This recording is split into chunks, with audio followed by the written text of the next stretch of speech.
What happens when a modern Mexican pop star steps away from the mainstream and delves into the traditional sounds of her culture? Let's take a look at how magic is created at the crossroads between modern and traditional music. Welcome back to my musical journey around the world in 80 albums. In this leg of our journey, we're traveling from where our last video left off in Nashville, Tennessee, and heading down through Texas and south of the border to Mexico. There we're heading to Mexico City, to the home of Natalia Lafourcade, who's been making waves in Latin American music for the last decade. Today we're exploring her 2017 album, Musas. That's actually a shortened title for Musas, an homage to Latin American folklore in the hands of Los Macarinos. More on these Los Macarinos guys and their hands later. Lafourcade has been making music since the early 2000s, but her most celebrated album, Hasta la Raíz, came in 2015, winning her a Grammy and propelling her to indie pop stardom.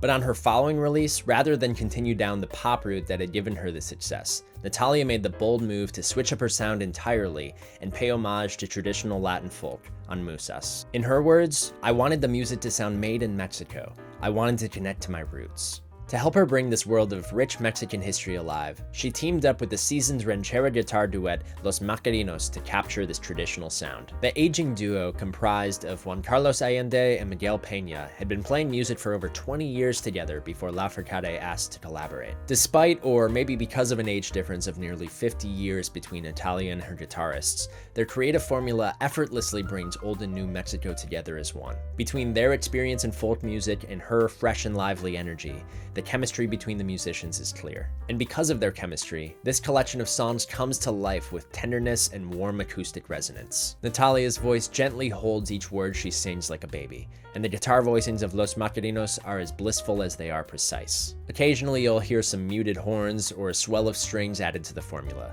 and the percussion here is played as light as a feather. But more often than not, this album feels intimate and close, and this simple dynamic carries us through in a kind of romantic daze. I always find myself getting pulled away from reality into a blissful daydream when I listen to this, and I'm sure many others have had the same experience. But Natalia's ode to Mexican music goes deeper than just her choice in musicians. Many songs across this album were written by departed Hispanic folk legends like Violeta Parra, Agustin Lara, and Roberto Cantoral. When listening to Lafourcade's renditions of their songs, you can imagine her singing to their spirits, and it becomes clear who the musas or muses of the album are. As for the songs written by Lafourcade, her own poetry of love to Mexico blends seamlessly with the classic folk tunes, and it honestly sounds just as good. Musas is an album with a love-filled heart beating proudly at its center. Lafourcade and company clearly wanted to honor Latin American music of yesterday, and made sure that if they were going to add to Mexican folk music canon, it was going to be done with sincerity and reverence. And in researching what album I was going to choose to represent Mexico,